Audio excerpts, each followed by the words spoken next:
Ibu Menteri yang saya hormati beserta seluruh jajaran dari Kemensos, Bapak Ketua dan pimpinan serta anggota Komisi 8 yang saya hormati, izinkan saya meneruskan apa yang disampaikan oleh Bapak Iskan dan Ibu Endang untuk supaya masyarakat bisa memahami sejauh mana peran Kemensos di 4 bulan terakhir akhir tahun 2022 dan awal tahun Februari di 2024. Karena kami merasakan betul khususnya di DIY bagaimana bombardir bansos yang mengalir tiada henti.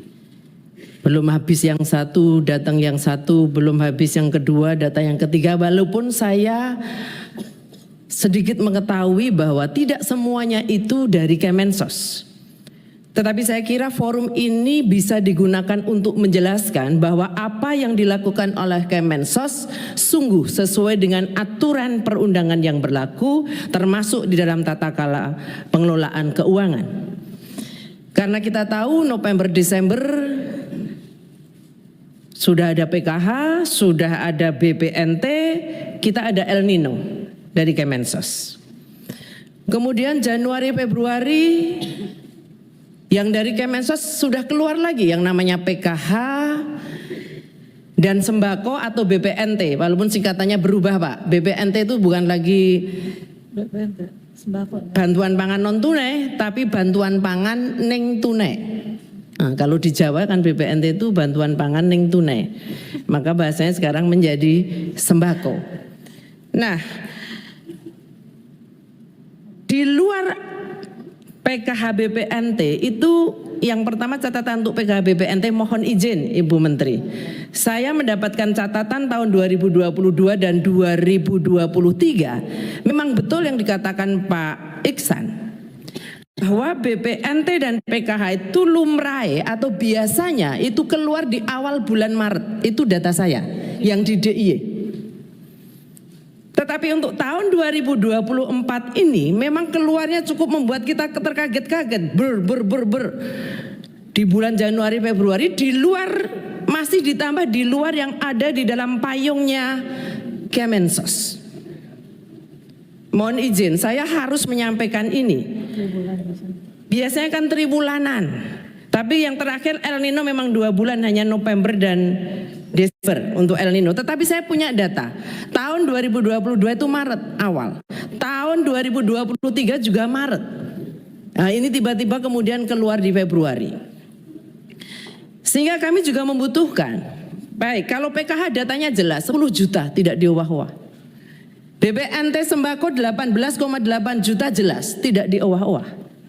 Berikut juga El Nino itu data dari Kemensos.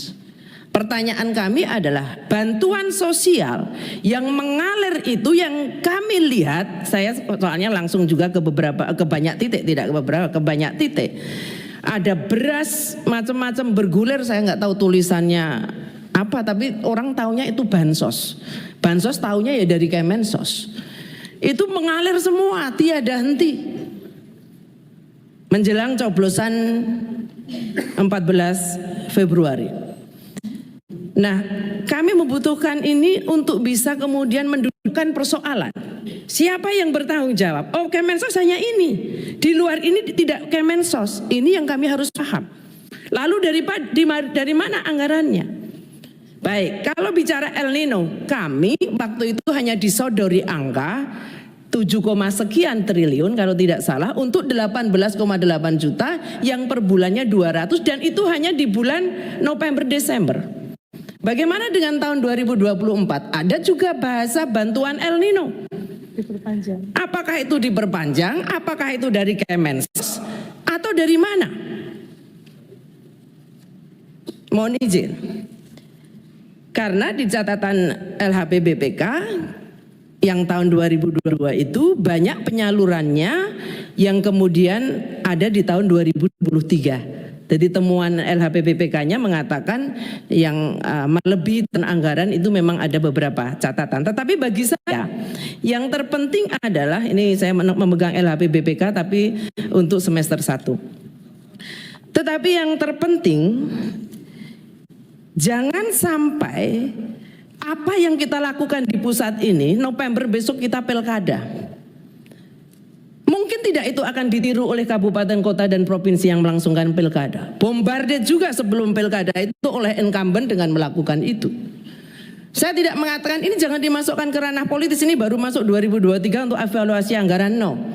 Kita bicaranya meluruskan supaya apa yang terlihat dengan kasat mata di masyarakat ini tidak kemudian terulang nanti di pilkada dengan menggunakan pola yang sama. Sebelum coblosan, gubernur, bupati, wali kota, incumbent menggelontorkan yang sama. Saya mohon izin ini menjadi juga evaluasi, apakah kita sudah tepat kemarin melakukan itu.